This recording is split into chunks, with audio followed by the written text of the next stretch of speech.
Welcome to Dave's Faves, the series where I talk about games that I think are pretty spicy, despite their lack of whoopers. And today, we're going to be looking at what I would consider to be one of the best turn-based strategy games of all time. A game that'll have you telling yourself just one more turn until it's 4 in the morning. A game that will convince you that Gandhi was an evil son of a bitch. It's the empire-building, war-waging, nuke-dropping extravaganza that is Civilization 5. If you're a fan of strategy games, there's no way that you haven't played at least one of the entries to the Civilization series, and my personal pick of the bunch is the 5th one. Civ 5 is a 4x turn-based strategy game about leading your civilization through the ages while competing with other empires doing the same. You'll need to manage your civilization's culture, science, income, military, faith, diplomacy, and more in order to achieve supreme victory on this bitch of an earth. Straight up, as a history nerd and a fan of strategy games, the Civilization series feels tailor-made for me. The mix of old history and turn-based strategy is something that I enjoy a lot, and I guess it helps that the game's pretty good too. Now when I say Civ 5, I need to be clear that I'm talking about the game with the Gods and Kings and Brave New World expansions as well. Look, when it first came out, it was alright for the time, but the base game of Civ 5 is barely a piss in the lake compared to what it is with all of its expansions. And this is the case with other Civilization titles as well, namely its predecessor 4 and its successor 6. It's easy to look back on them now, but it's important to consider that these games are often much better after Sid has peddled some DLC for them. Regardless, with all of its expansions, Civ 5 is one of my favourite strategy games, with plenty of replayability and depth, and functions as an incredible time sink. Now, I know a lot of people will tell you that Civilization 4 is the best one in the series, and if you don't agree with them, you're clearly brain dead. But Civ 5 is the one that introduced me to the series, and having played both, it's my personal favourite. And I don't claim to be the best at strategy games by any means. I mean, I'd like to think with the hundreds of hours I've put into this game I'd be better than perhaps the majority of people are, but I know that there are people who will breathe very heavily while slapping their keyboard because I'm not playing to the most optimal and efficient strategy. So if any of the footage I'm playing in the background isn't to your liking or hurts your strategic OCD, I honestly couldn't give much less of a shit. Apart from the fact that they spelled the name wrong, Firaxis didn't do a lot wrong with this game. The idea of Civ 5 is to win. How you do that is up to you. There are plenty of different paths you can take and variables to focus on, whether that's your science, culture, military, diplomacy, or a combination of all. There's more than one way to skin a Civ game. I mean, there's more than one way to win a cat.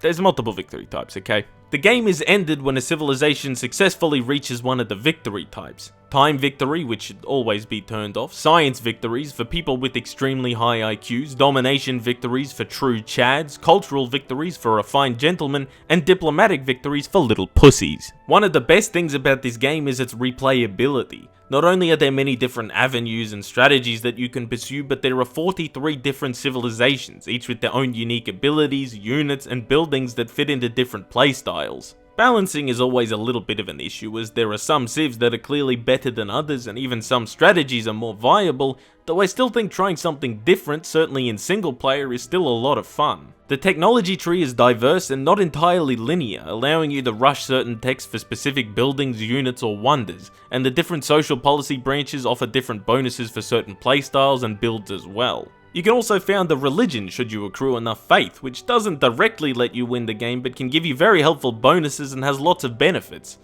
Kinda the opposite of organized religion in real life. Another thing that I very much enjoy about Civ 5 is that it feels like it caters towards a single player experience as well. Don't get me wrong, multiplayer Civ is a heap of fun and I've played plenty of it, but the way that the AI plays and how they interact with you makes the single player experience more interesting and a little more alive. Each AI ruler will have their own specific personalities and playstyles, which can also be totally randomized, and certain events and interactions will happen due to things such as adopting the same ideologies, or if you station your army a little bit too obviously close to their cities. The most defining mechanic of Civilization games is building wonders, and it's a big part of Civ 5 and has plenty of bonuses you can offer your civilization and playstyle. The fact that world wonders can only be built once adds that competitive edge to the game, which works incredibly well for it. Obviously building the most wonders will not win you the game, but it can go a long way to helping you win, or having your capital nuked.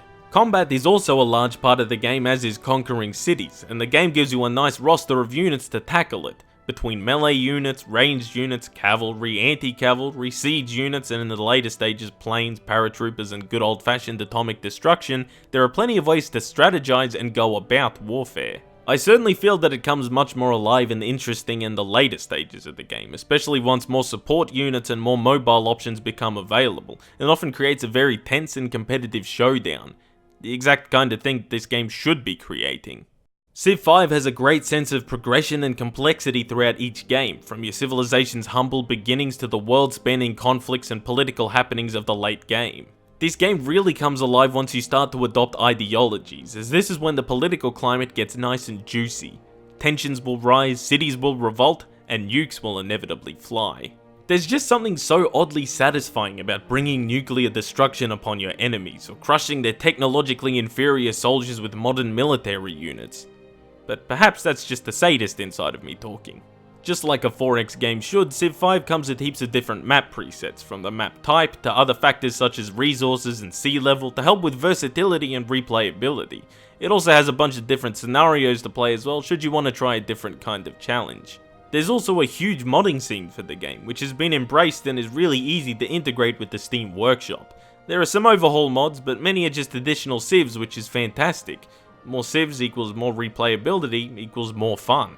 Plus, it means that I can play as Australia, so fuck you Sid, I'm not buying the Civ 6 DLC. In terms of the game's visuals, I think it's pretty nice. The leader models are okay enough, but are certainly overshadowed by those in Civ 6, but in regards to the actual game interface, it's clear and intuitive. Everything a strategy game should aim to be. You can clearly distinguish between the explored map and the fog of war. Different terrain types are clear, as are borders and the locations of units and cities. The UI is also easy to understand and laid out well as to not intrude on or obscure your vision. The music is also a nice touch, each civilization having its own peace and war themes, as is the introduction screen for each leader. They might be little things, sure, but they all add up to the overall experience. Now, while this is one of my favourite games, it's by no means without its flaws. The AI, to begin with, is a little bit lackluster at times. I think that when you have a game like this with so many different strategies and ways that the game can play out, it's difficult to get the AI to be challenging without just simply giving them a bunch of bonuses, which is what the game does on the harder difficulties. But I often feel that they just stay to the script too much. They never really do anything super wacky and will often just stay out of your way when you're very clearly running away with the game.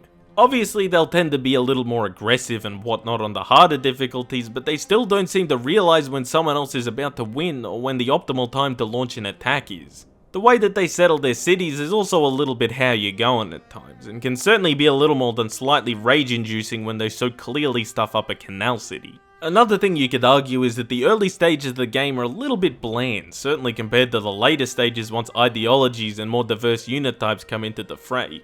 Early combat is also quite difficult, and taking cities in the ancient and classical eras is far more of a challenge than when you can just shoot over mountains or drop nukes on them. That being said, it does play well into how the game evolves as you progress through the eras. As I mentioned earlier, it makes sense that the political scope becomes far more interesting in the later stages of the game, but the combat can still be a little more exciting in the early stages, and conquest could certainly be a little more viable. It'd also be nice to be able to simply occupy cities rather than only capture them during war, and perhaps a proper peace treaty to decide which territories should be kept rather than simply demanding more reparations or cities at the end of a conflict. The happiness mechanic is also something that plenty of people like to have a moan about, though I think that it does encourage a more considered approach to city growth and settlement, as opposed to simply spamming cities all over the place.